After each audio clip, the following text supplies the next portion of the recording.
যিদিনা মোৰ টোপনি কোনটো সময়ত আহিছে সেই কথাটো মনত থাকিব, জানিব সেইদিনা ঈশ্বৰ প্ৰাপ্তিৰ মাৰ্গত তেওঁ আগবাঢ়িলে।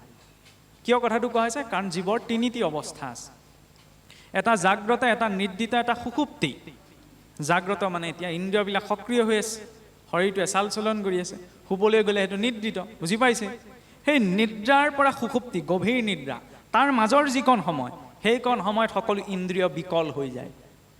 ইন্দ্ৰিয়ই নিজৰ আধাৰত একো বুজিব নাই। সেই সুষুপ্তিৰ সময়, সেইকাৰণে কি কোৱা হয়? পৰমাত্মাতে সমস্ত ইন্দ্ৰিয় বোলে লিপ্ত হৈ পেলাই একীভূত হৈ থাকে। বিচনাখনক সেইকাৰণে আমাৰ মৃত্যু শয্যা বুলি কয়, শয়ন শয্যা। শোৱা বিচনাখনৰ পৰা উঠি আহি পেলাই মানুহজনে সেইযোৰ সাজ পিন্ধি, এই যে কয় ধুতি বিধুতি বুলি, শোৱা সাজযোৰত আমাৰ নামঘৰলৈ অহা সাজযোৰ কিয় নথয়? বা গাটো ধুই আহি শোৱা বিচনাখনত কিয় নবহে? তাৰ এটা দৰ্শন আছে, এইখন মৃত্যু শয্যা। সুষুপ্তিত মৃত্যু হৈ গ'ল, তেওঁ মৃত্যুৰ পৰা আকৌ উঠিছে। সেইকাৰণে কোৱা হয়, আমি ভুলকৈ ভাবি থাকোঁ ন, মানুহ কেতিয়া মৰে বোলে? যেতিয়া বোলে পাল্স চেক কৰিলে গম পোৱা যায় পাল্স চলি থকা নাই, হৃদযন্ত্ৰটো চলা বন্ধ হৈ গ'ল, নহয়নে? মানুহজন বোলে তেতিয়া ঢুকালে, তেওঁৰ মৃত্যু হ'ল। ভুল ধাৰণা। মানুহৰ তেতিয়া মৃত্যু নঘটে। তেতিয়া কি হয়? শৰীৰটো নিষ্ক্ৰিয় হয়, নহয়নে? ভাগৱতৰ ধাৰাটো অকণমান ভৌতিক জগতৰ লগত সেইবাবে নিমিলে। তেতিয়া শৰীৰটো, মেচিনটো ইমান দিনা চলি আছিল, সেইদিনা নিষ্ক্ৰিয় হৈ পৰি থাকিলে, নহয়নে? মৃত্যু সেইদিনা হোৱা নাই। মৃত্যু ইমান কম সময়ত নহয়, মৃত্যু এটা দীঘলীয়া প্ৰক্ৰিয়া। জীৱনটোহে কম সময়ত থাকে, নহয়নে? জীৱনটো কেতিয়া আহে? যেতিয়া জীৱ মাতৃগৰ্ভত প্ৰথম প্ৰৱেশ কৰে, তেতিয়া জীৱন প্ৰৱেশ কৰিলে সেই শৰীৰটোত, আৰু যেতিয়া শৰীৰটোৰ পৰা ওলাই যাব সেইটো জীৱন। এই চোৱা কি মৃত্যু। সেইবাবে মহাৰাজ পৰীক্ষিতে শুকদেৱৰ ওচৰলৈ গৈ কি সুধিছিল? যে মৰণ সময়ে তোমাৰ চৰণে পুছুহু প্ৰভু সাম্প্ৰত, ম্ৰিয়মানৰে ইটো সংসাৰত, কৰিবে কোন কৰ্ম ক। ম্ৰিয়মানৰে, মোৰ দৰে মৰিবলৈ গৈ থকা লোকসকলে কি কৰিব?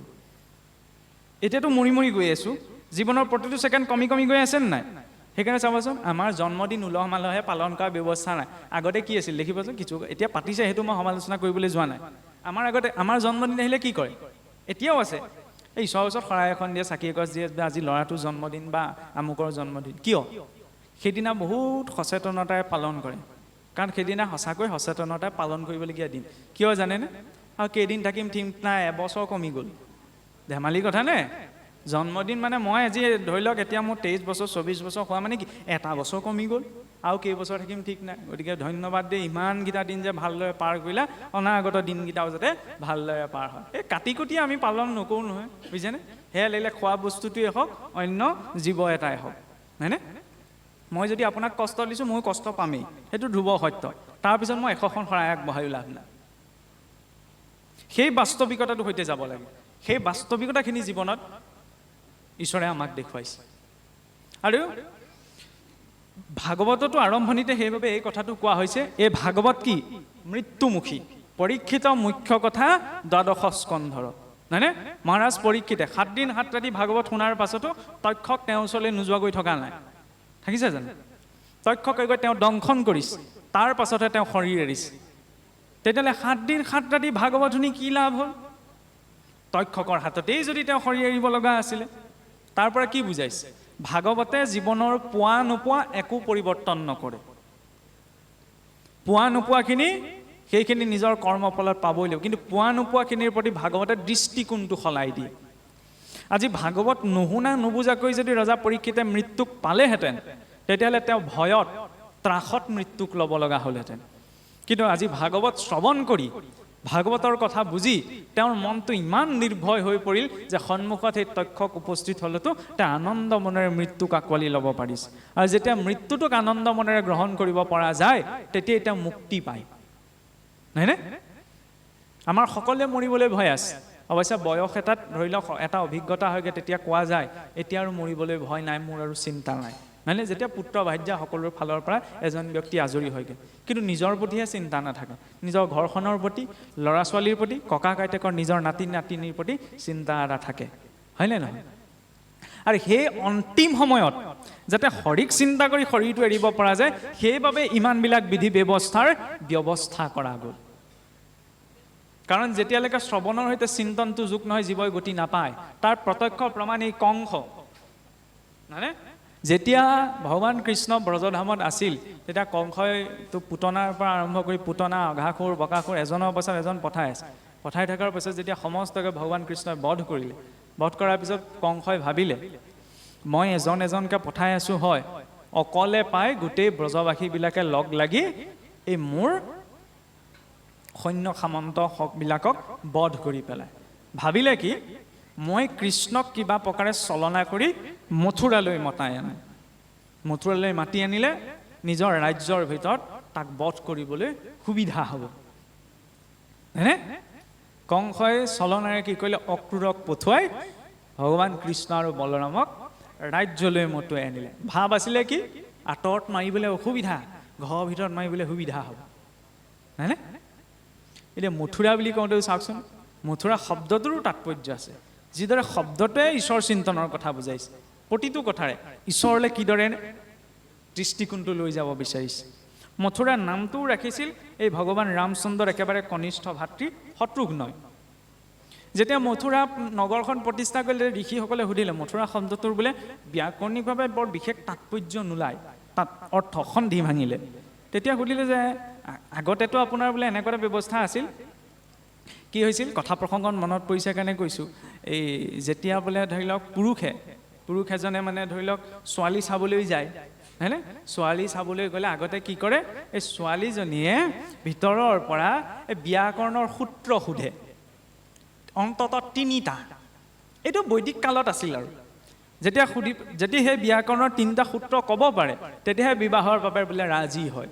কাৰণ তেতিয়া দিনততো প্ৰায় সংস্কৃতেই চৰ্চা আছিল ন, পাণ্ডিত্যটো থাকিব লাগিব, বিনা পাণ্ডিত্য হোৱা হেঁতেন কেনেকৈ বিবাহ কৰিব বৈদিক কালত। এজনে কি হ'ল প্ৰায় 60 বছৰ দিন মানে ইটো সিটো কৰি থাকোঁতে এই বিয়াবোৰ নকৰাকৈ পাৰ হৈ গ'ল, বৰকৈ সময়ো নাপালে, কামত লাগি থাকে। তাৰপিছত কি হ'ল, তেওঁ যেতিয়া লাহেকৈ অকলশৰীয়া হ'ল, তেওঁ তেতিয়া বিয়া পাতিবলৈ মন গ'ল। 60 বছৰ বয়সত 60 বছৰ বয়সত বিয়া পাতিবলৈ মন গ'ল, এতিয়া কোনে ছোৱালী দিব? হয়নে? তাৰপিছত কি হ'ল, এতিয়া ব্যাকৰণো নাজানে, ইটো সিটো কাম কৰি থাকোঁতে পঢ়া শুনাও নহ'ল, কি কৰিব? এতিয়াতো ছোৱালী চাবলৈ গ'লেতো সূত্ৰ ব্যাকৰণৰ কিবা এটা নহয় কিবা এটা কথা সুধিবই। এতিয়া সন্ধি দুটামান সূত্ৰ দুটামান শিকি ল'লে, মানে শিকি লওঁতে এতিয়া মনত নৰয়, আগৰ পৰা চৰ্চাই নাই। দুকেও এই যে আমাৰ যে মহাপুৰুষ মাধৱদেৱে যে ঘোষাত লিখিছে, স্মৰহু গোবিন্দ মোহ ভজহু গোবিন্দ মোহ, শেষ সময়ত যে নাৰাখিবে দুকেও কৰণে কিয়? এই তেওঁ মানে দুকেও এই সন্ধিটোকে মনত পেলাই আছে। মনত পেলাই থাকোঁতে কি হৈছিল, সেই পথেদি ৰাস্তাত কামো কৰি আছে, ৰাস্তাৰ কাষত সেইফালে বোলে শংকৰাচাৰ্য গৈছিল। শংকৰাচাৰ্য গৈ তেওঁ পটককৈ চকুত পেলাই এইজনে ব্যাকৰণ সূত্ৰ কেলেই মনত পেলাই। সুধিলে তুমি দুকেও কৰণে কেলৈ গাই আছা? সেইজনে ক'লে বোলে গুৰুজন প্ৰণাম, কি ক'ব আৰু, এতিয়া গুৰু সন্মুখততো মিছা কথা ক'ব নোৱাৰি। ক'লে আৰু প্ৰভু বোলে মোৰ আগছোৱা জীৱন অবিবাহিত ৰূপতি পাৰ কৰিলে, কিন্তু এতিয়া ধৰি লওক পিছত ঘৰখন ধৰিবলৈকেতো এগৰাকী লাগিব, সেইকাৰণে মই বিবাহৰ কথা ভাবিছোঁ। এতিয়া মই ব্যাকৰণো অধ্যয়ন নকৰিলোঁ, সূত্ৰ দুটামান মুখস্থ কৰি আছোঁ, তাকে এই যাতে থটমত খাই পাহৰি নাযাওঁ তাকে আওৰাই আছোঁ দুকে। তেতিয়া কৈছে বোলে মূৰ্খ, এতিয়া বোলে 60 বছৰ বয়স হ'ল, বিয়া পাতিবলৈ আহিছে। স্মৰহু গোবিন্দম ভজ গোবিন্দম, নহয়নে? চিন্ত গোবিন্দম, এতিয়া গোবিন্দক ভজনা কৰা, এতিয়া গোবিন্দক চিন্তা কৰা। নৰাখিবে দুকেও কৰণে তোমাক নাৰাখে, ঈশ্বৰক চিন্তা কৰা। এইটো দৰ্শনকাৰী মহাপুৰুষ মাধৱদেৱে ঘোষাত লিখিলেহি। মানে কি বুজাইছে? সকলো কৰ্ম এটা নিৰ্দিষ্ট সময় সাপেক্ষে, হয়নে? তাত এইটো কোৱা নাই যে কোনোবাই 60 বছৰত বিবাহ পাশত আবদ্ধ হৈছে, সেইটো অবজেকশ্যন ধৰিবলৈ মই যোৱা নাই। সকলোৱে পৰিস্থিতি বেলেগ হ'ব পাৰে, নহয়নে? কাৰোবাৰ কিবা বিপৰীত পৰিস্থিতি হ'ব পাৰে, কিন্তু এইটো বুজোৱা গৈছে যে কেৱল এই সাংসাৰিক কিবা এটা মাধ্যমক আশ্ৰয় কৰি আমি থাকিব নোৱাৰোঁ। অন্তিম সময়ত কোনে ৰাখিব? সেই ঈশ্বৰৰ নামেহে ৰাখিব। সেইকাৰণে ঈশ্বৰক অন্ততঃ চিন্তা কৰা, বিবাহ কথা এতিয়া বাদ দিয়া আৰু, নহয়নে? এই কথাটোকে কংসৰ ক্ষেত্ৰত প্ৰযোজ্য হৈছে, মথুৰা নামটোৰ ক্ষেত্ৰত। যেতিয়া ঋষিসকলে ক'লে এই বোলে মথুৰা নামটো লিখিলে অকণমান ঈশ্বৰৰ নাম সম্পৰ্কীয় কিবা এটা ৰাখিব লাগিছিল, যাতে অন্ততঃ বিপৰীতজনেও ৰাজ্যখনৰ নামটো ল'লে অন্ততঃ যাতে ঈশ্বৰৰ নামটোকে মুখৰ পৰা ওলায়, বোলে কৃষ্ণপুৰী, নাৰায়ণপুৰী, এনেকৈ। মথুৰা এইটো কি নাম ৰাখিলে? তেতিয়া শত্ৰুঘ্নই কৈছিল বোলে মোৰ জ্যেষ্ঠ ভাতৃ জগতৰ ঈশ্বৰ ভগৱান ৰামচন্দ্ৰৰ চিন্তনৰ কথা ভাবিয়েই এই মথুৰা নামটো ৰাখিছোঁ। বোলে কেনেকৈ ৰাখিলে? মথুৰা বিপৰীতে ন মধ্যমক্ষৰবৰ্জিতা য়ন্নাময়ন মুখে নাস্তি তন্মুখে মধ্যমক্ষৰা। মথুৰা বিপৰীতে ন, মথুৰা শব্দটো যদি বিপৰীত কৰি দিওঁ কি হ'ব? ম মূৰ্ধন্য থ তাত হস্যকায় ৰ থাকায় ৰা, ওলোটাই দিলে কি হ'ব ৰতাগাই ৰা মূৰ্ধন্য থ তাত হস্যকাৰ ম ৰাথুম হয়নে মথুৰা বিপৰীতে ন ইয়াত ইমান কঠিনতাও নাই মধ্যম অক্ষৰৱৰ্জিতা মথুৰা শব্দটিৰ পৰা ৰাথুম শব্দটিৰ পৰা মাজৰ আখৰটো আঁতৰাই কি হ'ব বাৰু ৰাথুম মাজৰ আখৰটো আঁতৰাই দিলোঁ কি হ'ব ৰাম হ'ব তেতিয়া ঋষিসকলে কৈছে আপুনি পাকে পকাই যে ইমান জিনদিনী ঘূৰাই ঘূৰাই ৰাম নামৰ কথা কৈছে চিধা নকৈ কেলে মাজৰ আখৰটো কলৈ যাব মাজৰ আখৰটো এৰি দিলেহে ৰাম হ'ব ইমান কেনেকৈ চিন্তা কৰিব মানুহে ইমানটো ব্যাকৰণ জনা নহয় সেইটোৱে বোলে আচল কথা ইয়ন নাম ইয়ন মুখে নাস্তি তান মুখে মধ্যম অক্ষৰা যাৰ মুখত বোলে এই ৰাম নাম নাই তাৰ মুখলৈ যাব মাজৰ আখৰটো আৰু কলৈ যাব হয়নে এতিয়া সেই মথুৰাৰ অধিপতি হ'লগৈ পাছত উগ্ৰসেনক আৰু বন্দীত সোমোৱাই পেলাই পুতেক হ'লেও কেনেকুৱা চাওকচোন বাপেকক বন্দী কৰি পেলাই নিজে ৰজা হৈছে সেইটো পুত্ৰ নি সেইটো নহয় সেইটো সন্তান আমাৰ সেইকাৰণে সন্তান শব্দটো বৰ বেছি প্ৰয়োগ নাই সন্তাপ প্ৰদায়তে দি সন্তান সন্তানে সন্তাপহে দিয়ে সেইকাৰণে বোলে পুত্ৰ লাগে পুত্ৰ মানে আমি ভাবি থাকোঁ কি ল'ৰা মানে পুত্ৰ মানে ল'ৰা নহয় যিদৰে পুৰুষ শব্দটোৱে জীৱক বুজায় পুৰুষ মানে মতা মানুহক নুবুজায় কিছু অৰ্থ আমাৰ শাস্ত্ৰীয় অৰ্থত নহয়নে ঠিক তেনেদৰে পুত্ৰ শব্দটিয়ে কেৱল ল'ৰা সন্তানৰ কথা নুবুজায় কন্যা সন্তানৰ কথাও বুজায় কাৰণ ল'ৰা সন্তান কেতিয়া জন্ম হয় আমাৰ ওলোটাকে ভবা যায় যেতিয়া পিতৃ মাতৃৰ পূৰ্বজন্মৰ ঋণ থাকে যদি ঋণ থাকে তেতিয়া পুত্ৰ জন্ম হয় আৰু যদি ঋণ নাথাকে তেতিয়া কন্যা সন্তান জন্ম হয় আমাৰ আকৌ ওলোটাকে ভবা যায় নহয়নে এই ছোৱালী হ'ল এতিয়া ল'ৰা এটা লাগে কোনে ৰাখিব বংশটো কাৰ বংশ কোনে ৰাখিব স্বয়ং জগতৰ ঈশ্বৰে নিজৰ বংশ ৰাখিব নোৱাৰিলে আমি কাৰ বংশ ৰাখিম নিজক ৰখাৰ কোনো গেৰেণ্টি নাই আকৌ আমি বংশ ৰখাৰ কথা ভাবিছোঁ সেইটো বৰ বেলেগ এটা চিন্তাধাৰাৰ কথা কিন্তু আধ্যাত্মিকতাৰ দৃষ্টিৰে সকলো চিন্তা সেইকাৰণে বিপৰীত হৈ পৰে নহয়নে ইয়াত প্ৰথম নিজৰ আত্মৰক্ষণ তাৰপিছতহে আনৰ ৰক্ষণ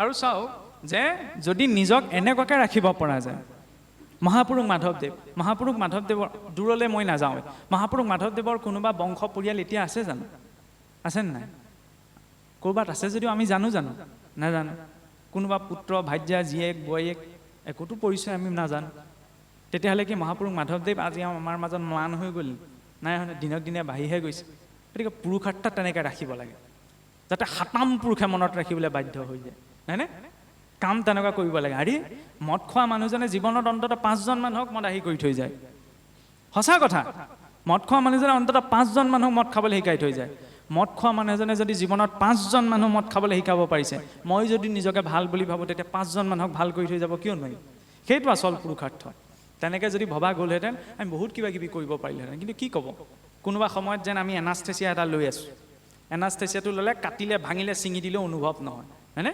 কেতিয়াবা কঁকাল ভাগি যায়গৈ তেওঁ অনুভৱ নাই ধৰ্মৰ ক্ষেত্ৰত কৈছোঁ আৰু হয়নে নিষ্ঠাটো লাগে সেইবাবে স্বধৰ্মে নিধনং শ্ৰেয় পৰধৰ্ম ভয়াৱহ আৰু নিজৰ ধৰ্মৰ প্ৰতি নিষ্ঠা কি ক'ব মাজতে প্ৰসংগ এটা আকৌ আনিছোঁ শিখসকলৰ দশম গুৰু গোবিন্দ সিঙৰ 2জন পুত্ৰ আছিল 7 বছৰীয়া আৰু 9 বছৰীয়া জোৰাবৰ সিং আৰু ফতেহ সিং বুলি হয়নে কি হৈছিল এটা সময়ত ঔৰংজেবে যেতিয়া মানে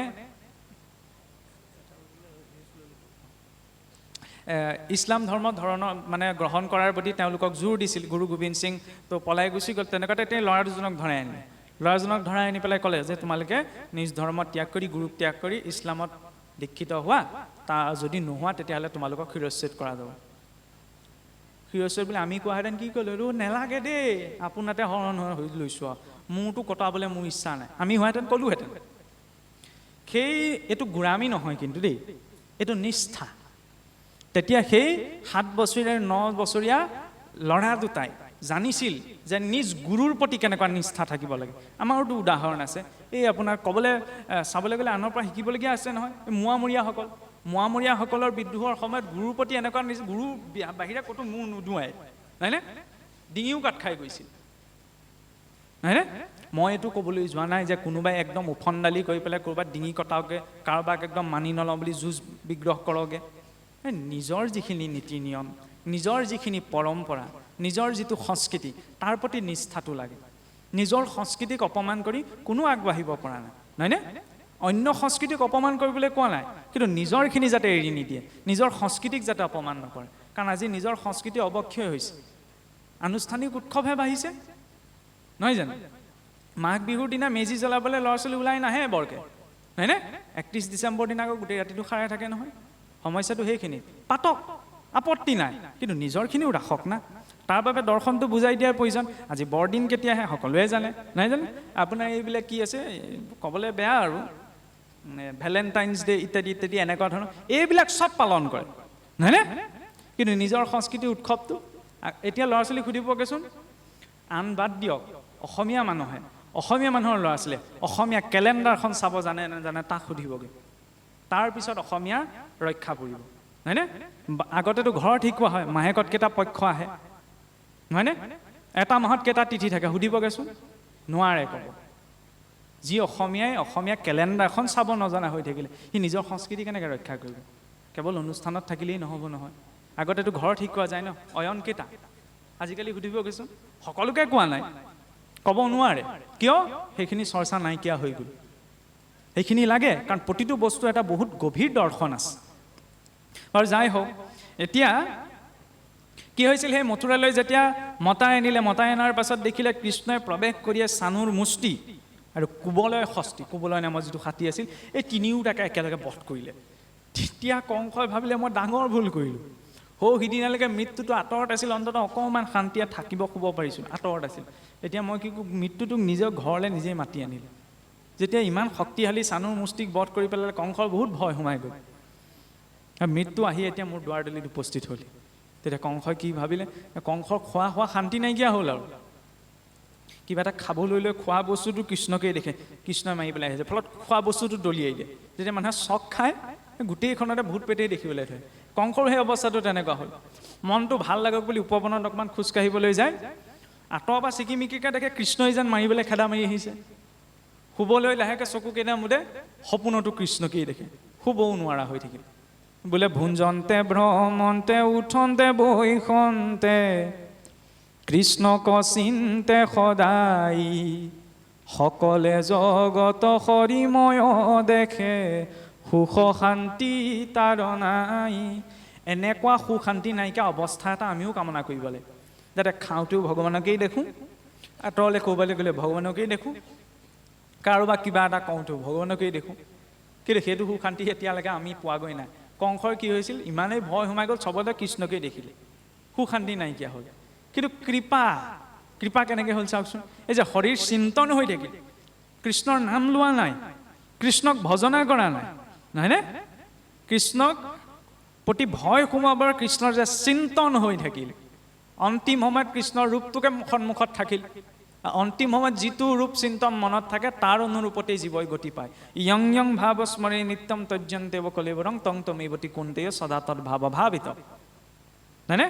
তাৰ ঠিক বিপৰীত এটা চৰিত্ৰ, তাৰ বিপৰীত এটা কাহিনী আমি শ্ৰীমদ ভাগৱততে পাওঁ। শ্ৰীমদ ভাগৱতৰ ৫ম স্কন্ধত আহে মহাৰাজ ভৰতৰ উপাখ্যান। মনুৰ জ্যেষ্ঠ পুত্ৰ প্ৰিয়ৱতৰ বংশত ভগৱান ঋষভদেৱৰ আৱিৰ্ভাৱ, যাক জৈনসকলে প্ৰথম তীৰ্থংকৰ বুলি মান্যতা দিয়ে। সেই ঋষভদেৱৰে পুত্ৰ হৈছে মহাৰাজ ভৰত, যাৰ নামেৰে এই ভূখণ্ডৰ নাম কি পৰিল, ভাৰতবৰ্ষ। আগতেতো অজনা বৰ্ষ আছিল। সেই মহাৰাজ ভৰতে নিজৰ ৰাজ্য শাসন কৰাৰ পাছত তেওঁ 5জন পুত্ৰ আছিল। 5জনক ধৰি লওক এটা বয়স হোৱাৰ পিছত আৰু ৰাজ্য ভাগ কৰি দিলে। তাৰপিছত যেতিয়া আজৰি হৈ ভাবিলে বানপ্ৰস্থ, প্ৰথমতে এইটো 4 আশ্ৰমৰ ব্যৱস্থা আছিল, ব্ৰহ্মচাৰী, গৃহস্থী, বানপ্ৰস্থী, সন্ন্যাস। গৃহস্থী ঘৰখনৰ পৰা এটা সময়ত আজৰি হোৱাৰ পিছত আগতে কি কৈছিল, বানপ্ৰস্থ নিৰিবিলিভাৱে কেৱল ঈশ্বৰৰ চিন্তনত সময়খিনি দিছিল। আৰু সেই বানপ্ৰস্থ আশ্ৰমক অনুসৰণ কৰি কি কৰিছিল মহাৰাজ ভৰতে, মই দেখি পুলহৰ আশ্ৰম হৰি ক্ষেত্ৰলৈ গুচি গৈছিল। যেতিয়া থকা কেইটা দিন মই হৰিক চিন্তা কৰি হৰিক ভজনা কৰিয়ে পাৰ কৰিম। কিন্তু মোহটো চাওক, গৈছিল হৰিক চিন্তা কৰিবলৈ, হৰিক চিন্তা কৰিয়ে আছিল। মাজতে এদিন বিঘিনি ঘটিল। কি বিঘিনি ঘটিল? আশ্ৰমৰ কাষেদি এটা বাঘে গৰ্ভণী হৰিণী এজনীক খেদি আহিলে। কাষেদি নৈৰ সৰু খুটি এটা পাৰ হৈ গৈছিল। ভয়তে শিলটোত খুন্দা খাই হৰিণীজনী পাৰ হৈ যাওঁতে গৰ্ভৰ চাপত পোৱালিটো সেই নৈতে পৰি গ'ল, তাতে চাপ হৈ গ'ল। বাঘটো পলাই গুচি গ'ল, হৰিণীজনী পাৰ হৈ গুচি গ'ল। পোৱালিটোক দেখিলে, এতিয়াতো ভৰতে ভাবিলে যে পোৱালিটোতো পানীত পৰি থাকিলে মৰি থাকিব, উদ্ধাৰ কৰি পেলাই লৈ আনিলে। এইটো দিব নোৱাৰে, আশ্ৰমতে ৰাখিলে। ৰাখোঁতে কি হ'ল, সেই পোৱালিটোৰ প্ৰতি মোহ সোমাই গ'ল। যিটো মোহে মহাৰাজ ভৰতক পুত্ৰ ভাৰ্যা ধন ৰাজ্যই বান্ধিব নোৱাৰিলে আজি সেই হৰিণ পোৱালিটোৰ মুখত মহাৰাজ ভৰত আসক্ত হৈ অন্তিম সময় যেতিয়া অন্তিম সময়ত ভাবিলে কি মইতো এতিয়া অকলশৰীয়া মানুহ মৰি থাকিম শৰীৰ এৰ খাই যাব এই পোৱালিটো চোৱা চিতা কোনে কৰিব অকলে পালেতো বাঘ ঘুঙে খাই পেলাব এই হৰিণ পোৱালিটোৰ কথা ভাবি পেলাই শৰীৰটো এৰিলে কাৰণে হৰিণ ৰূপত জন্ম লাভ কৰিব লগা হয় এফালে চাওকচোন কংস হয়তো একোৱেই কৰা নাই চাবলৈ গ'লে এইফালে মহাৰাজ ভৰত সদায় ঈশ্বৰ উপাসনাৰ বাবে গৈছে কিন্তু চিন্তা আহিল কি হৰিণ পোৱালিটো সেইকাৰণে মোহ জৰুৰী নহয় যে বেলেগ সংসাৰখনত জনা বুজা কিবা এটা বিষয়তে জন্ম হ'ব সৰু সৰু বস্তুত জন্ম হৈ যাব পাৰে যাৰ বাবে মহাৰাজ ভৰতে তাৰ পৰৱৰ্তী জন্ম হৰিণ ৰূপত আৰু হৰিণ জন্ম পাৰ কৰি পুনৰ বিপ্ৰকুলত জন্ম হৈছে মনুষ্যলৈ আৰু বিপ্ৰকুলতো জন্ম হৈ পেলাই উদাস ভাৱত পূৰ্বজন্মৰ অনুতাপ আছে নহয় বুলিব মই সামান্য ভুল কৰাৰ বাবে মই মুক্তি নাপালোঁ এইদৰে আকৌ পুনৰ শৰীৰ প্ৰাপ্ত লগা হয় উদাস হৈ বহি থাকে খোৱা বোৱা একো কাজ কৰ্মত কোনো ধৰণৰ চিন্তা নাই সেইকাৰণে নাম পৰিল বোলে জড় ভৰত আমি আকৌ কাম নকৰা মানুহক গালি পাৰিবলৈ ব্যৱহাৰ কৰোঁ সেইটো বোলে জড় ভৰতটো বহি আছে বহুত বেয়া কথা জড় ভৰত কিমান এজন বিৰক্ত ডাঙৰ ভক্ত সাধাৰণ জগতৰ কাম নকৰা মানুহ এজনৰ সৈতে তেওঁ তুলনা হয় জানো এইবোৰ বহুত ডাঙৰ ডাঙৰ অপৰাধ সৰু সৰু কথাত হৈ যায় কেতিয়াবাতো আমি ভক্ত নাৰদদেৱকো অপমান কৰি দিওঁ কিছুমান ভাওনাটো ক'বলৈ বেয়া লাগে ভুলকৈ উপস্থাপন কৰি দিয়ে বচনৰ মাজত মহাপুৰুষৰ আৰ্হিয়ে কোনখন গ্ৰন্থত মহাপুৰুষে আৰ্হি দিছিলে নাৰদদেৱক টুটকীয়া বুলি ক'বলৈ ইমান এজন শ্ৰেষ্ঠ ভক্ত যি ভাগৱত নিদিয়াহেঁতেন না ব্যাসদেৱে পালেহেঁতেন না ভক্ত ধ্ৰুৱই না ভক্ত প্ৰহ্লাদে না মহাৰাজ অম্বৰীষে হয়নে কিন্তু ওৰ কথা তত লগাই থকা ব্যক্তিজনক আমি সেই নাৰদদেৱৰ লগত তুলনা কৰোঁ কম ডাঙৰ অপৰাধ নে সেইবিলাকত গুৰুত্ব টানি থাকে সেইকাৰণে বাক্যত এই যে আমাৰ যে কায় মনোবাক্য তিনিওটা লগতে লৈ আনে কেৱল মুখেৰে কৃষ্ণ কৃষ্ণ ক'লেই নহ'ব সেই কৃষ্ণ ক'বলৈ কেনেদৰে আমি প্ৰস্তুত হ'ম সেইটোতো লাগিব বেয়া কথা ন সেই ভক্তসকলক প্ৰতি তেনে বাক্য এটা কয় আমি সাধাৰণ মানুহৰ ভকত এজনকেই বেয়াকৈ ক'ব নাপায় তেওঁলোকক কেনেকৈ ক'ম সেই ভাৱনা কেতিয়াও কৰিব নালাগে কাৰণ তেওঁলোকৰ কৃপা অবিহনে কোনো ভক্তিত আগবাঢ়িব নোৱাৰে হয়নে নামতিজনে চিধাই নামষাৰ গাব পাৰে 6জনা ভকত 12জনা বৈষ্ণৱ 14জনা পাৰিষদক নবৌহাকে তেওঁ নাম নাডাকে কিয় কাৰণ প্ৰথম তেওঁলোকৰ আজ্ঞা তাৰ পাছতহে প্ৰত্যক্ষ সমাজৰ আজ্ঞা তাৰপিছত ভগৱন্তৰ নাম কীৰ্তন কৰি নহয়নে ভকত আমিয়েই নহয় তেওঁলোকতো উচ্চকোটিৰ ভক্ত গতিকে কৃষ্ণ বুলি কোৱাৰ লগে লগে হৰি বুলি কোৱাৰ লগে লগে বা ভগৱন্তৰ কথা প্ৰসংগত তাৰ সৈতে চিন্তনটো জড়িত হৈ থকাটোৰ প্ৰতি ভক্তজন বহুত সতৰ্ক হ'ব লাগে যদি মুখেৰে উচ্চাৰণ হোৱা নাই কাণেৰে শুনা নাই যদি চিন্তন কৰি আছে তেতিয়াও তেওঁ গতি পাব কাৰণ অন্তিম সময়ত এনেকুৱাটো অৱস্থা আহিবগৈ পাৰে কৃষ্ণ বুলি ক'বলৈ গৈছে মোৰ মুখে ক'ব নোৱাৰা হৈ থাকিব পাৰোঁ নাম কেনেকৈ ল'ম তেতিয়াহ'লে কাণেৰে নুশুনাও ওচৰতে গীতা ভাগৱত পঢ়িছে কাণে নুশুনা হৈ থাকিলোঁ তেনেকুৱাতো পৰিস্থিতি উৎপন্ন হয় সেইখিনি সময়ত কি কৰিম চিন্তন গজেন্দ্ৰই কি কৰিছিল চিন্তন সেই স্তুতিটো সেইখিনি সময়ত গজেন্দ্ৰই ৰচনা কৰা নাই পূৰ্বজন্মত সেইটোৱে ইন্দ্ৰদ্যুম্নই সদায় ঈশ্বৰক স্তুতি কৰি আছিল নহয়নে